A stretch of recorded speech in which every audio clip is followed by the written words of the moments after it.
Hello everyone and welcome back to another tutorial from Gameplay Classic. Today I'm going to show you how you can download and install the Sifu game on your PC. So let's get started right away.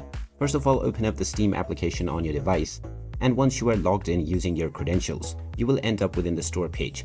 From here, just click on the search box and then type in Sifu and begin your search. Once you find the game, just click on it and then confirm your date of birth. Now once you are taken into the game page, you can watch the trailer and also check the reviews. In order to purchase the game, just click on the Add to Cart button alongside your preferred bundle. Then click on View My Cart, and now you can click on the Continue to Payment button to proceed with purchasing the game.